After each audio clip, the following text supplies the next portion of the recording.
heard about the Woodstock generation, but I read about it in a history book. And when I told my father that I don't like the Doors, the guy turned around and gave me a mean and nasty look. Yeah, I heard about the Woodstock generation and all the crazy things that went on back then. Let me see, there was Monterey and Haight-Ashbury, Newport, Polk, and Altamont. Well, my history teacher told me about him. He told me about him firsthand. You know why? Because I was born in the Watergate generation, post-Kennedy's assassination, after the Beatles landed at the Kennedy Air Station. Watergate generation, Watergate generation. You know, I learned how to tell time with a digital clock. Watergate generation, Watergate generation, yeah, Watergate generation.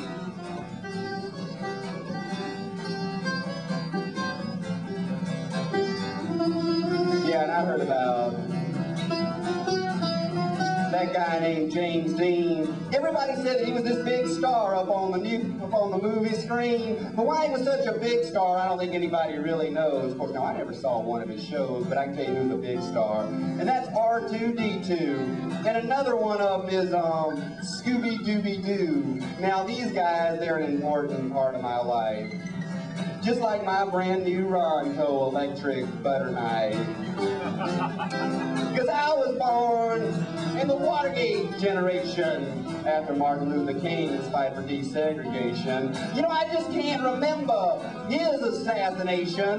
Watergate generation, Watergate generation, yeah, Watergate generation. You know, I never did learn how to tie my shoes. We had the Velcro substitution. Watergate generation, Watergate generation.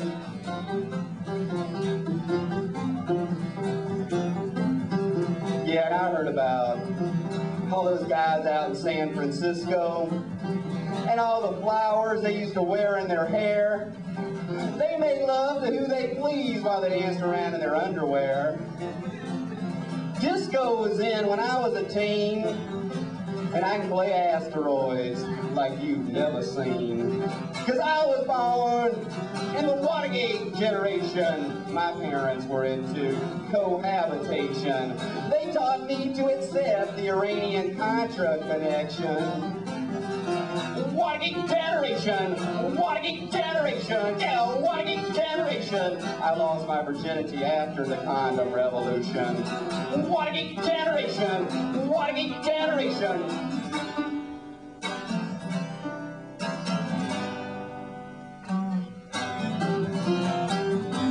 Again, my name is Chris Chandler. This is Juan Carlo. I appreciate his letting us come out here and play this whole thing. This is an original song, and that's a terrible version of Toad, but, you know, I ain't got enough talent to play songs that other people wrote. I guess that's what happens when you have your formative years in the Reagan era. Because I was born in the Watergate generation. They were walking on the moon before I discovered masturbation. The first time I could vote was for the Bush administration. Watergate generation, Watergate generation, yeah, Watergate generation, Watergate generation. Thanks a lot. Thanks a lot.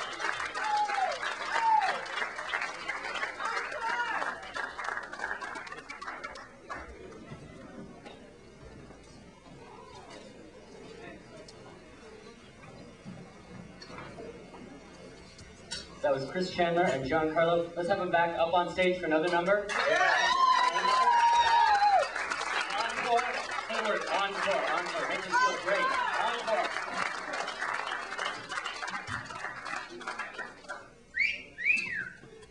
I've heard of milking for an encore.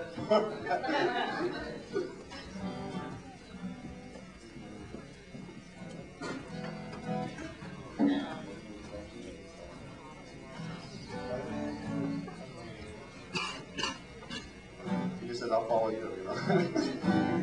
We've only played together this afternoon, so.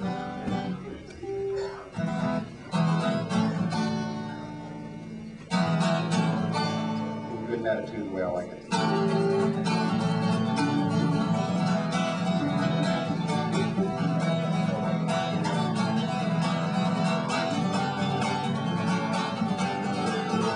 you guys think? What do you think the jury's going to come up with, huh? I mean, do you think we'll ever get to see him testify? Well, Ali knows a friend of mine. I have seen him on TV. He said he had to set aside my rights in order for me to be free. Now, of all the politicians, I think Ali, he knows better. So I didn't mind when he had to put the Constitution through the shredder. Because Ali knows a friend of mine. He's the kind of guy like to buy a beer. We can put on our army fatigues and go and bash the queer. Because I've got emotional dyslexia, intellectual anorexia, my moral fiber suffering from anemia, and I've got pop culture bulimia.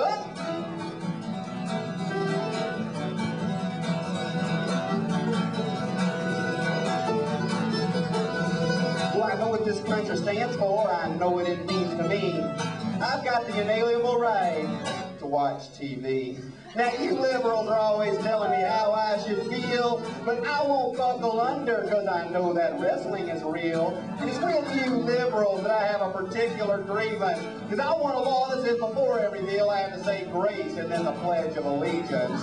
But you know, you liberals, you're just not playing fair. It's because of you all our kids in school haven't got a prayer. Because I've got emotional dyslexia, intellectual anorexia, my moral fiber suffering from anemia, and I've got pop culture bulimia.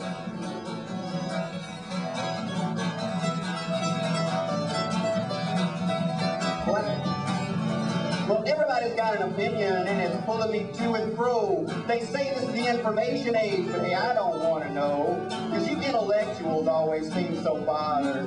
I'd like to pull you aside and tell you the only thing you need to know is where to get Consumer Guide. Because we don't want to be bothered, and our numbers are growing. You know, if you can't find it in the outlet mall, then it's just not worth knowing. Because I've got emotional dyslexia, intellectual anorexia, my moral fiber suffering from anemia, and I've got pop culture bulimia. Because George Bush is a friend of mine. Him and me and the regular guys, we're all the same. We like to go hunting and fishing for wildlife and game. But George is one up on us. He doesn't just use a gun and a fishing rod to bring home the kill. He brings out the heavy machinery like an oil drill. But you know, he was standing next to Reagan when he gave his farewell address. It was as sad as I could bear. You know, I haven't seen a production quite like that since MASH went off the air. He's spinning the country's wheel up, coach, and cue cards out of sight. He's got Dan Quayle turning over the 9th tee to be his Vanna White. Yeah, he's spinning the country's wheel of motion as fast as it'll go. And one day it's gonna land on what did George really know? Because I've got emotional dyslexia, intellectual anorexia, my moral fiber suffering from anemia, and I've got pop culture bulimia.